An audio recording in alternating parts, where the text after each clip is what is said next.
Takeaway number 1. The aggregation of marginal gains. You've heard the exceptions. The entrepreneur who hit it big during his first year of business. The musician who won a contest and became an instant success. The person who guessed the correct string of numbers at the Powerball. These are all stories of explosive wealth accumulation, and while they can sometimes be mesmerizing, they aren't really that reliable. Let me ask you this. Do you know something that you can and will do that is likely to improve your finances by 100% in 1 month? No? Well, me neither. Do you know something that could improve your finances by 1%? This is much simpler. It could be as straightforward as getting a credit card with some nice cashback, moving money from a cash account to an index fund, figuring out how to monetize your hobby, or just quitting that subscription service that didn't add much to your life anyways. The 100% improvement is the needle in the 1% haystack. Don't try to find it. Instead, just grab the haystack and go look for another one. In Atomic Habits, James Clear points out that you need no defining moment to reach success, whatever success means to you. Instead, you need many small wins that aggregate over time. You need a ton of those 1% gains, which are much easier to spot and act on, and over time, they'll accumulate. If you can improve your finances by just a single percentage point each month, and you keep doing that for, say, the next 30 years, you'll see some truly remarkable results. $10,000 would become $359,496.41, a 3,495% improvement. James Clear refers to this as the aggregation of marginal gains. This is a really similar concept to what we within financial circles call compound interest. And it works the other way too. If you move 1% in the wrong direction for too long, you end up in a terrible spot. This makes one thing strikingly obvious. It doesn't matter much where you are right now. What matters is your trajectory. That's because your current outcome is always a lagging measure of your habits. A small change in your habits will drastically affect your life when you allow it to compound. The plane that takes off in New York lands in Stockholm instead of Moscow if the pilot shifts the heading just 2.4 degrees north. But there is a catch. Anyone who has ever failed a New Year's resolution knows all too well that motivation alone won't cut it. After all, then everyone would probably succeed with these things, but the fact is that we are all very conservative with our energy. Translation, we are lazy. We shall soon look at a 4-step model that will make you much more likely to succeed with any new type of habits. But first, we shall talk about why most of your New Year's resolutions were doomed right from the get-go. Takeaway number 2.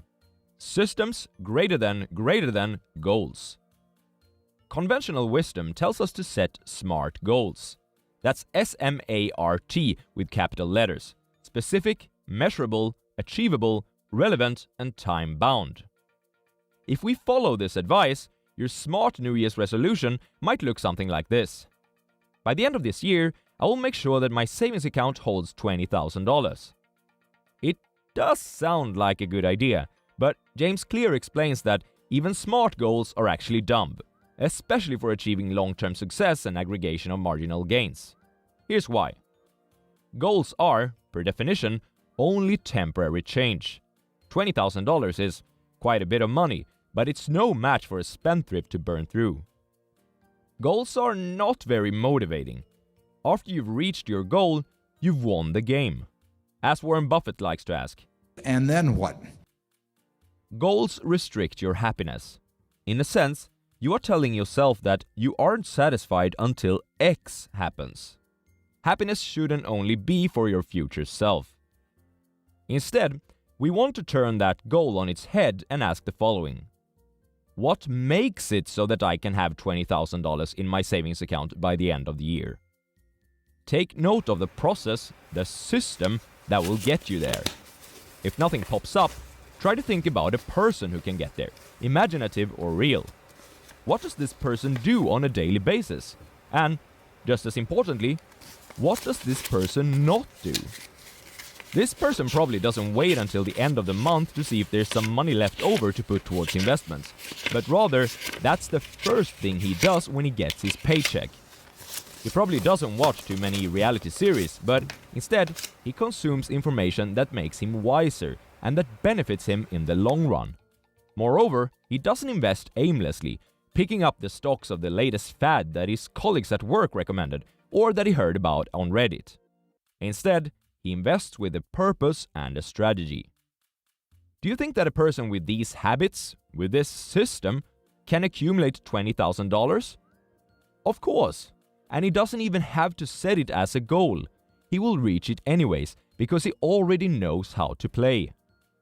According to Super Bowl winner Bill Walsh, the score takes care of itself. The purpose of a goal is to win the game, but the purpose of a system is that you continue playing the game, to get as many reps as possible. Ultimately, it's reps in a properly constructed system that is driving success anyways. So, now I think it's time to learn how to keep playing. Takeaway number 3. The 4-step model of habits. If you've ever wondered why you cannot stick to the habits that will transform you into the person you want to become, the answer lies in one of these 4: cue, craving, response, and reward. Biologically, we are wired so that when we are put in a certain context, cue, we want to feel something, craving, which gets us to act, response, and finally, getting what we craved for, reward. For each rep, for each successful cycle in this loop, your habits become more and more internalized and easier to perform. The link between cue and reward becomes more obvious, which can be both an advantage and a disadvantage, depending on the value that you attach to a certain action. Before we start talking about the loop, you need to take inventory. Create a habit scorecard where you write down what you do in a day with a plus, positive, equals to, neutral, or minus, negative, next to each habit, depending on if that habit is transforming you into the person that you want to be or not. Now you are ready to go. The most powerful cues that exist are time and place. You want to make cues that lead to positive habits obvious and those that lead to negative behaviors invisible. For example, maybe you've noticed on your habit scorecard that if you are at the bar with a certain group of friends right after receiving your paycheck, you tend to show off a bit. You want to be the king of the bar, as the Swedish musician Magnus Uggla sings. Well, then you need to change things up. If you change the time or the place, you may have changed the cue so much that you will no longer indulge in this financially destructive behavior. For positive habits, make it obvious. And there's a powerful method for this, which James Clear calls habit stacking. It looks something like this. After current habit, I will new habit. Oftentimes, this has both time and place built into it, thanks to your current habit. With that cup of coffee that you make yourself at home in the morning, you can learn about personal finance and investing by watching an episode of The Swedish Investor. Too self-serving? Well, read The Damn Economist then. The next step is craving, and you crave what is attractive to you and avoid what is unattractive. Therefore, you need to make positive habits attractive and negative habits unattractive. This can be done through as little as reframing your mindset about a few things. For instance, when you see someone with an expensive car, which is not a good idea for your wallet right now, instead of thinking, wow, this person must be so successful, because otherwise he couldn't have afforded that car, you can think, wow, this person is probably pretty squeezed right now because he spent that much on a car. Such a mindset makes splurging less attractive. It could also mean that you pair some short-term reward with habits that otherwise just pay off in the long run. Warren Buffett has mastered this by making reading annual reports of stock market companies more attractive. While reading, he gets to have an unlimited amount of Coke. Alright, I made this up, but the man does drink a ton of Coke and he does read a ton of annual reports. Thirdly, we have the response. You want the response to be easy for good habits and difficult for bad ones. James Clear gives a ton of great examples on how to do this in his book, and I think that the most powerful one that we can talk about in conjunction with financial habits is the lockout. If you have a tendency to come home with more than you expected every time you visit the mall, then start bringing just enough cash for the purchase you planned, but no more. You can do similar things to lock in good behaviors, but there's another powerful technique too. This is to downscale every new habit into a lesser version of itself. Staying up until midnight working on your side business before waking up at 6 a.m. for work becomes doing something for your side business for 5 minutes after finishing dinner. Setting aside 40% of your income towards investments each month becomes setting aside $100. The point is to show up, to get in reps, and make it more likely to show up by not committing to too much already from the start. Most people would rather dream about running a marathon than actually tying their running shoes. But you need to have confidence in the snowball that you are creating by starting out small. Finally, there's the reward. And positive habits should have satisfactory rewards, while negative habits should have unsatisfactory ones. A surprisingly satisfactory tool to use is the streak.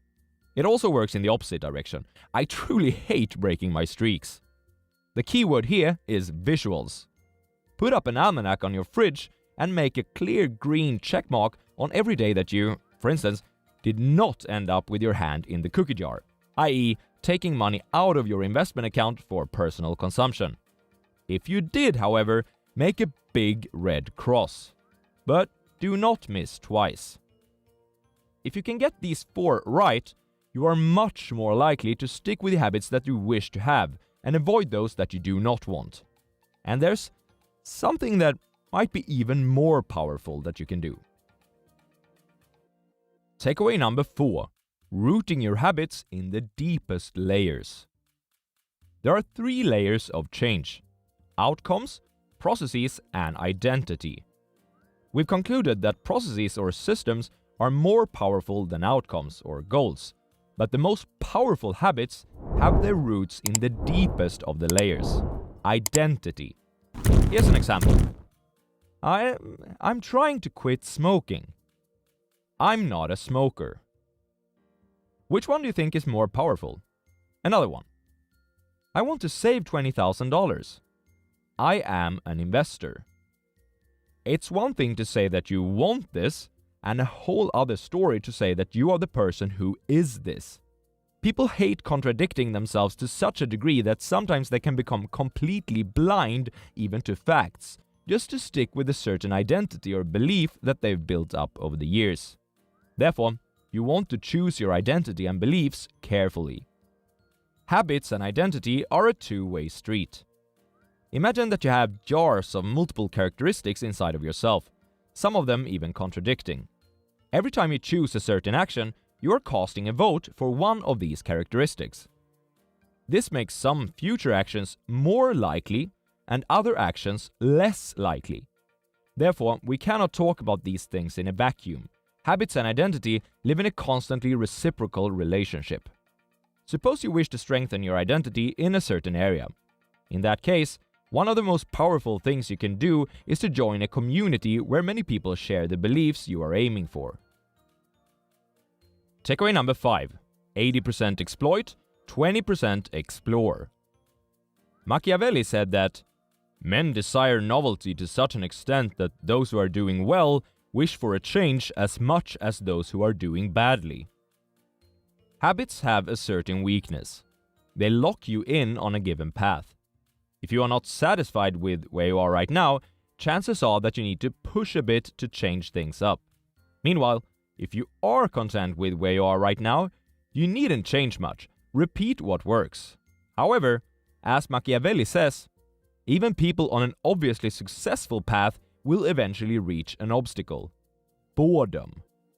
Boredom is the enemy of habits that move you in the right direction.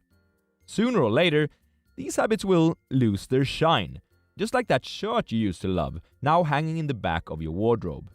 It's still a nice shirt, but you need novelty.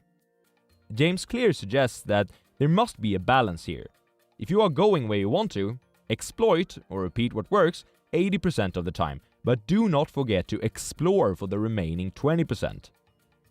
This is a great way of stopping yourself from fiddling with the 80%. For an investor, it could look something like this. Maybe you've been a successful index investor for a while, but you're getting bored from just automatically transferring a certain portion of your salary into the same old index funds every month. Then, take 20% of your capital and try some individual stock picking. This doesn't just combat boredom, it is also a chance for improvement. Take Google, incredibly successful company with many successful products. No matter, employees at Google are encouraged to take 1 day a week, 20%, to explore and seek out just what they find interesting. By doing this, the company has invented many new great products such as AdWords and Gmail, and I think a similar approach can help you and me to become more explorative too. Stack a ton of 1% improvements on top of each other and you'll see remarkable results over time. The score takes care of itself when you have a proper system in place. If you are having trouble sticking to a certain habit or a system of habits, the answer lies somewhere in the cue, craving, response, and reward loop. Making behaviors a part of your identity is to root them in the deepest of layers. Repeat what works 80% of the time and renew yourself the remaining 20%. Next up, you may want to check out this video, the